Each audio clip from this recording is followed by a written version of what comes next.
Ma quête de vision et de guérison avec les boucliers médecine des 13 mères. Les boucliers médecine des 13 mères de clan originel font partie de la légende ancestrale dont sont issus les dons et les enseignements vivants que chaque mère de clan fait à l'humanité. Sur la terre d'Amérique, les loges aussi bien que les palais et les temples qui portent l'emblème de la tortue rappelle à notre monde moderne que l'héritage de la sororité est toujours vivante.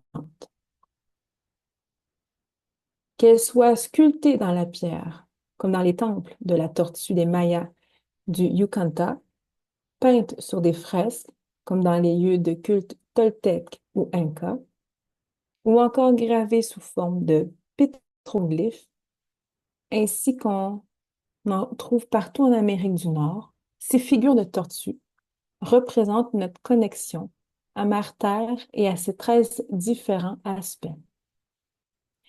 Les mères de clan originels. L'histoire transmise oralement nous raconte que chaque mère de clan a créé son propre bouclier médecine qui représente ses talents, ses forces et ses capacités. Ces caractéristiques peuvent être invoquées par quiconque a choisi de développer les mêmes dons dans l'intériorité de l'Oranda du soi. Oranda, je le rappelle, est la langue sénéca, l'essence spirituelle, qui contient l'éternelle flamme d'amour où vit le grand mystère qui est en toute chose.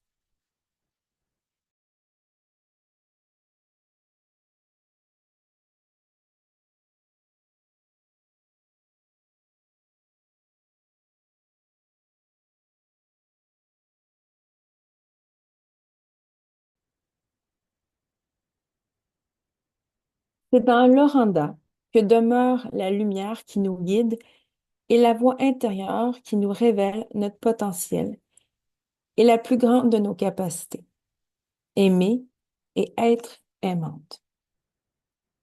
Autrefois, pour appeler l'esprit de l'une des 13 gardiennes de la sagesse, on devait se concentrer sur l'identité et les capacités de cette mère de clan en particulier. Pour entrer en contact avec la présence spirituelle de la médecine d'une mère de clan, nous avons besoin d'entrer en Tiowen. Cette discipline est la façon indienne de calmer l'esprit et de s'asseoir dans la tranquillité pour écouter ou recevoir. La cérémonie qui consiste à entrer en Tiowen a toujours lieu dans la solitude, loin de l'agitation des activités quotidiennes. Alors la personne, dans sa concentration, invite une mère de clan en particulier dans le silence fertile de son espace sacré, permettant à la pureté de son cœur d'envoyer son invitation silencieuse. Étant donné que les mères de clan n'ont jamais été décrites physiquement, leurs boucliers médecine sont souvent utilisés en tant que support de concentration. La personne recherchant la sagesse que détient une mère de clan en particulier maintient avec douceur son image dans l'attention de son esprit. Elle peut ainsi laisser le côté réceptif de sa nature être visité. Cette visite ne vient pas du monde des esprits, comme pour la venue de l'esprit d'un ancêtre, mais elle correspond plutôt à un voyage intérieur qui ravive la flamme de la transformation du féminin dans ses 13 aspects. Une transformation qui se fait au cœur même du féminin dans sa nature humaine. Les grands-mères Sissi et Bertha, qui étaient d'excellentes enseignantes, m'ont souvent répété que les 13 mères de clan n'apparaissaient jamais de la même façon ou sous une forme identique à celle qui demande leur conseil. En utilisant leur capacité à apparaître sous tous les aspects du monde féminin, les mères de clan peuvent toucher et enseigner chaque personne de façon unique. La flexibilité des formes utilisées est importante, car l'égalité constitue un des fondements de leur enseignement. Si elle apparaissait toujours à tout le monde sous la même forme, il serait facile pour nous, êtres humains, avec nos limitations humaines, de se vanter du fait que certains talents des mères de clan, en particulier, appartiendraient à une lignée ou à une race en particulier. Les 13 mères de clan originels sont venues afin de marcher sur la terre, dans des corps d'adultes qui ne vieillissent pas. On ne m'a jamais dit pourquoi Mère Terre avait choisi que ces aspects spirituels prennent la forme des femmes adultes. Mais je suppose que la fragilité et le taux de mortalité des enfants pendant la période glaciale ont pesé dans la décision. Qu'il soit dans le pouvoir des mères de clan d'avoir des corps ne tombant jamais malades et ne vieillissent pas, cela peut aussi bien être une légende qu'un fait réel. Ce n'est pas à moi de le dire. On m'a enseigné que lorsque les mères de clan eurent achevé leur mission et qu'elles disparurent de la surface de la planète mère, les 13 crânes de cristal furent laissés là où elles se tenaient. J'ai cherché à comprendre leur médecine avec mon cœur, pas avec l'intellect. J'ai été en présence de quelques-uns de ces crânes de cristal et je sais, au plus profond de mon être, qu'ils sont porteurs de l'état d'esprit de Mère Terre et du principe féminin sur notre planète. Au cours des 18 années de ma vie où j'ai vécu personnellement en étant en contact avec les médecines des mères de clan, je me suis concentrée sur la façon dont je pouvais développer mes capacités lorsque je me reliais à chacune d'elles en particulier. Pour moi, le summum de ce processus d'enseignement fut de le partager à travers ce livre et d'avoir recours à ma propre intuition et créativité pour élaborer les boucliers médecine des 13 mères de clan. Ces boucliers médecine sont en fait de petits tambours qui représentent le battement de cœur de Mère Terre. Sur ces petits tambours, boucliers, apparaît le masque porté par chaque mère de clan pour que je puisse la voir. De chaque bouclier pendant 3 plumes, de chaque bouclier pendant 3 plumes qui représentent ma façon de concevoir comment le monde de l'esprit et la voie rouge du monde de la nature se rejoignent dans le cœur de toute chose vivante. Ces 3 plumes représentent aussi l'équilibre entre nos côtés masculins et féminins, avec au centre la plume qui détient l'amour du grand mystère. À l'équinoxe d'automne de septembre 1991, je partis pour ma 17e quête de vision, en ayant pour objectif d'achever certains aspects de ma guérison personnelle. Étant donné que 17 est mon nombre sacré personnel, je savais que mon projet de restaurer l'amour serait entendu. J'avais travaillé dur. Je m'étais bien préparée. J'avais gagné le droit d'aller de l'avant. La rouille qui s'était accumulée dans mon esprit à force de trop travailler et d'aller au-delà de mes limites m'avait épuisée. Et la magie de la vie s'était un peu estompée. En effet, j'avais investi de l'amour, du temps et de l'énergie afin d'aider.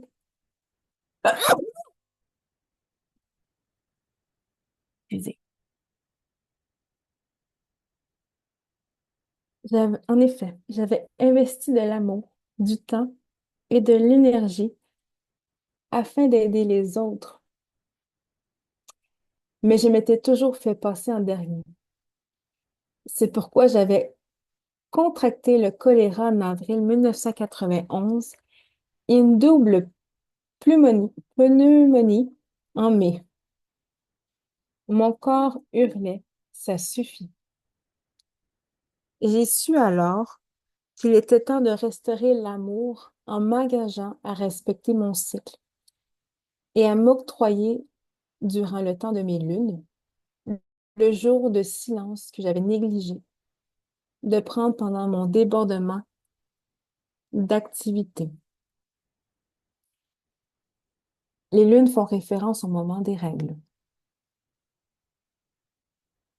Les messages que j'ai reçus des 13 mères de clan pendant mon temps de repos et de préparation me disaient clairement que je recevrais la vision du bouclier médecine de chacune et que je devais partager avec les autres la totalité du cheminement qui m'aurait permis de restaurer l'amour. C'est pour cette raison qu'il me faut expliquer comment la médecine de la femme m'a été enseignée, avant d'aborder la façon dont j'ai créé les boucliers des 13 mères de clan. Dans le passé, traditionnellement, les femmes ne partaient pas en quête de vision.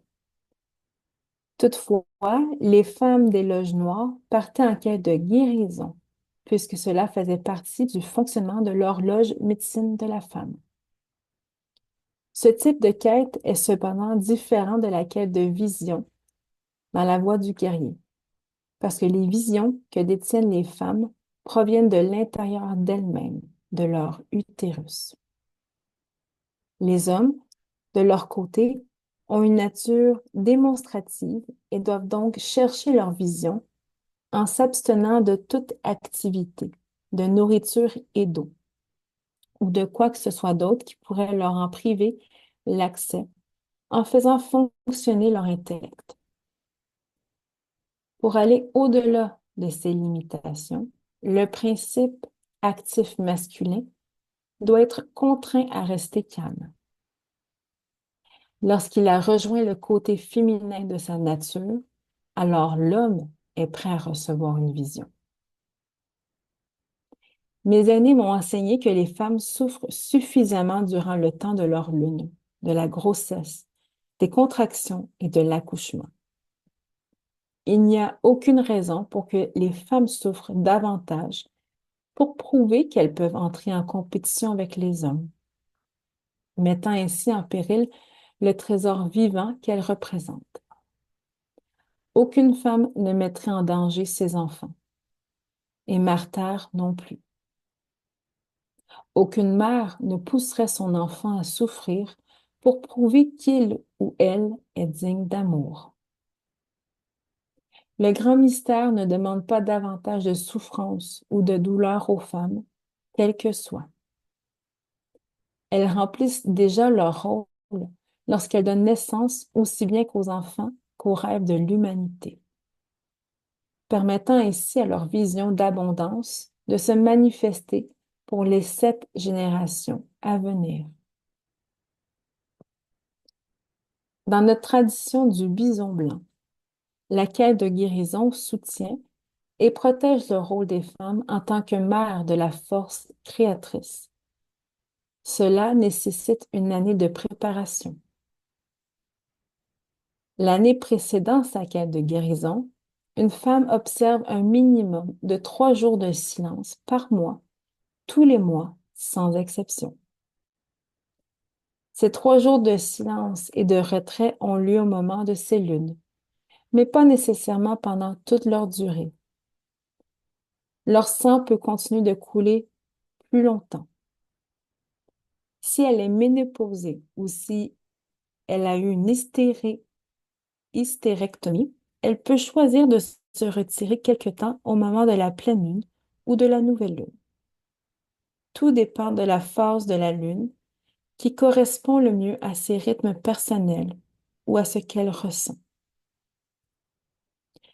Pendant sa retraite mensuelle, la femme visualise qu'elle ouvre son vagin pour recevoir la fertilisation de l'amour du grand mystère, donnant la force de vie aux graines de ses rêves.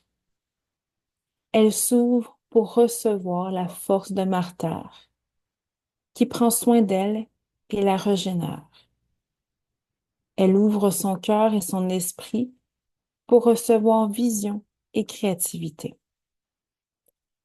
L'expérience de chacune est différente, mais ces temps de retraite sont souvent aussi puissants que n'importe quelle quête de vision.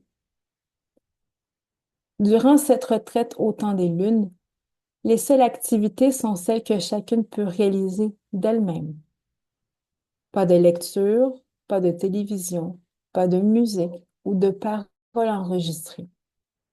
Rien d'artificiel ne doit s'immiscer.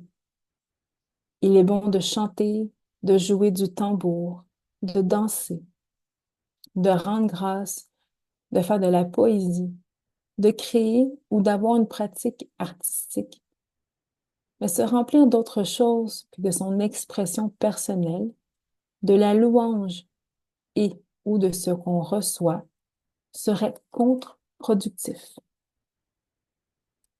La nourriture et l'eau sont très importantes pendant cette période de purification et de retraite. Manger léger et sain afin que l'attention du corps ne soit pas détournée en raison de son besoin de nourriture est de la plus haute importance. La faim et la soif peuvent réellement empêcher une femme de pouvoir purifier son utérus et de rester concentrée afin que son esprit, lui aussi, puisse être nettoyé de tout bavardage mental inutile. Ce temps des lunes est un temps pour prendre soin de soi, pour être comblé, nourri et régénéré. Ce n'est pas un temps pour créer le moindre stress, que ce soit dans le corps, dans les pensées, dans le cœur ou dans l'esprit. Nous nous retirons afin de recevoir et tout ce qui nous écarte de cette attitude réceptive est une perte d'énergie et de temps. Après une année où l'on consacre à soi ce temps précieux, il devient évident pour la femme qu'elle peut avoir confiance en elle-même, s'engager à être elle-même, ouvrir son côté réceptif et se sentir bien lorsqu'elle est seule. La récompense de cette préparation est de découvrir la joie d'être en contact avec son oranda, son essence spirituelle, avec les rythmes de son corps, avec le grand mystère, ses totems, le monde de l'esprit, grand-mère lune et grand et mère terre.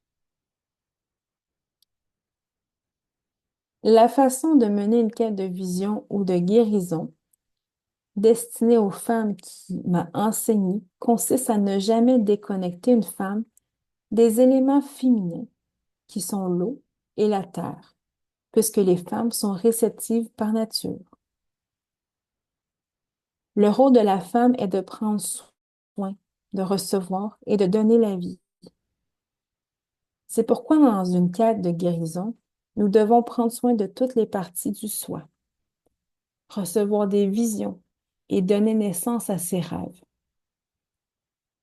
Pour la femme en quête de guérison, est dresser une hutte, un abri ou un wingman individuel, un type d'habitation construit par les Amérindiens pour qu'elle puisse s'asseoir à la périphérie du cercle des pierres qui va représenter son espace sacré pendant 3 jours. Au centre du cercle, il y a un cercle de pierre, plus petit qu'elle va utiliser pour son feu. Ce feu du petit cercle représente l'éternelle flamme d'amour que le grand mystère a placée au cœur de son oranda. Elle va rester éveillée chaque nuit pour alimenter le feu, alimentant aussi le feu de la création à l'intérieur d'elle-même. Puis, elle ira dormir et rêver pendant le jour, à l'intérieur de sa hutte.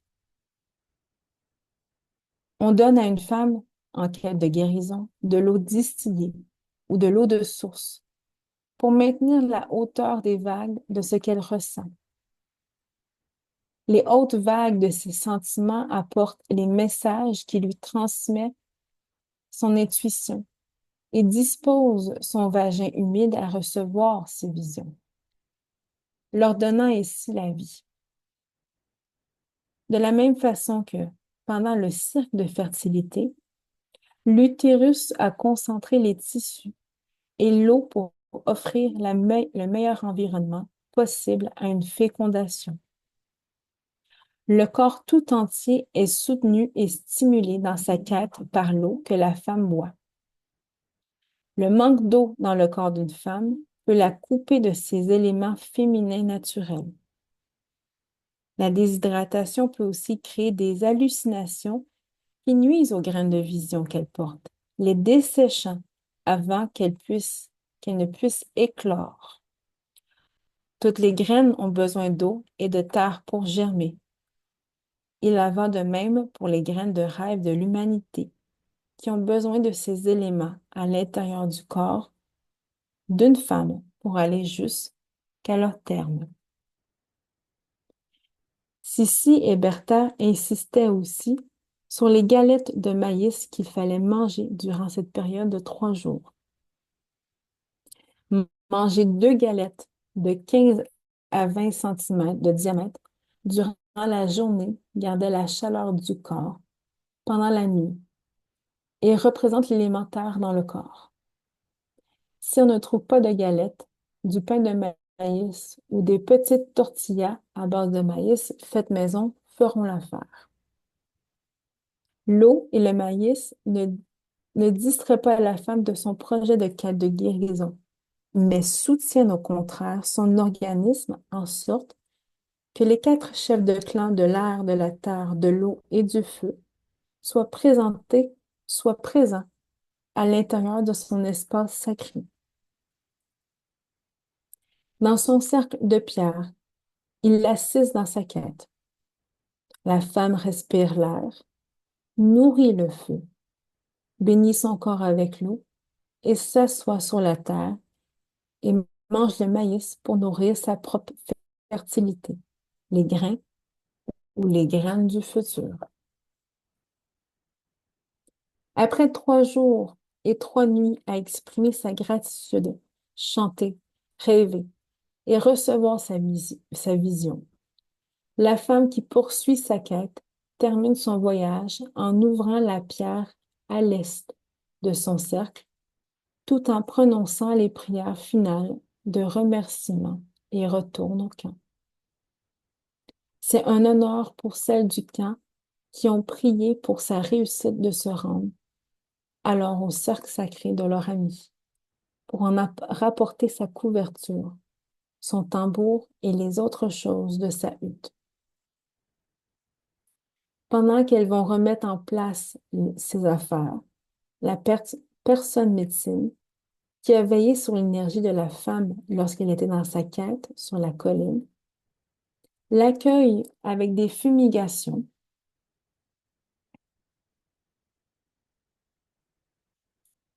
Fumigation, c'est l'acte de brûler des herbes et ensuite exhaler la fumée sur les femmes.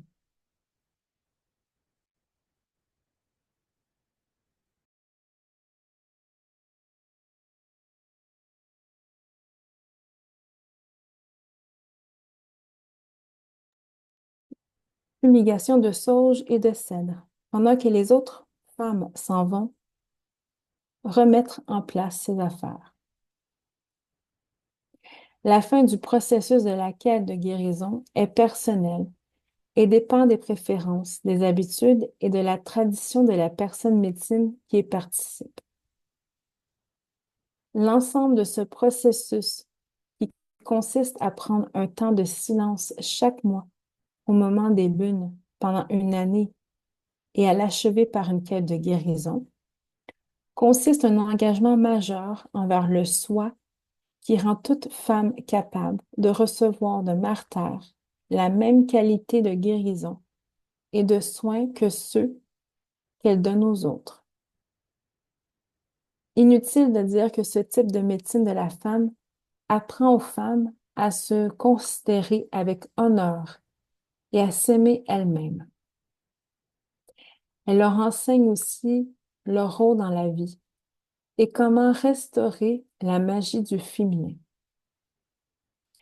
Après avoir fait une quête de vision dans la voie du guerrier, suivie de 16 quêtes de guérison, je peux témoigner de la valeur de la voix de la femme qui consiste à prendre soin ainsi que des changements qu'elle a apportés dans ma vie. Je crois qu'il est temps que les femmes arrêtent de souffrir sans nécessité et qu'elles se reconnectent de nouveau à Mère-Terre, qui est la source de tout ce qui nous donne du plaisir. Grâce à cette façon de prendre soin de moi pendant le temps de préparation, recevoir les visions joyeuses des boucliers médecine des 13 mères de clan ne m'a demandé aucun effort. Je venais restaurer l'amour de la vie, l'amour d'être humaine, d'être une femme. Et j'allais redécouvrir la magie et la joie que la vie n'avait jamais cessé de m'offrir. Ce changement de perception m'a ramené sur la voie des 13 mères en me permettant de ressentir de nouveau leur présence.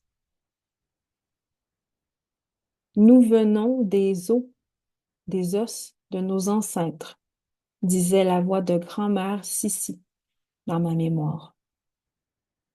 Et je me suis souvenu de grand-mère Bertha qui me racontait que les os d'un animal, quel qu'il soit, nous donnent la structure dont nous avons besoin pour apprendre la médecine que nous offre cet animal en particulier.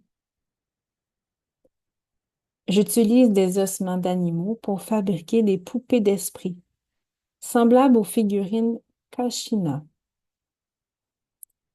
Ce sont des représentations masquées d'une variété de dieux.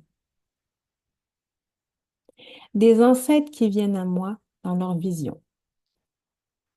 Autrefois, les jouets des enfants indiens étaient des chevaux et des bisons fabriqués avec les os qui restaient des repas.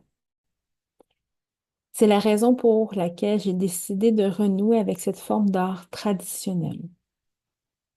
J'ai compris que je pouvais mener plus loin mon propre effort artistique en fabriquant, à partir d'ossements, les poupées des 13 mères de clan. J'étais rassurée à l'idée d'avoir les poupées de mères de clan à côté de moi tout au long de mon processus de guérison.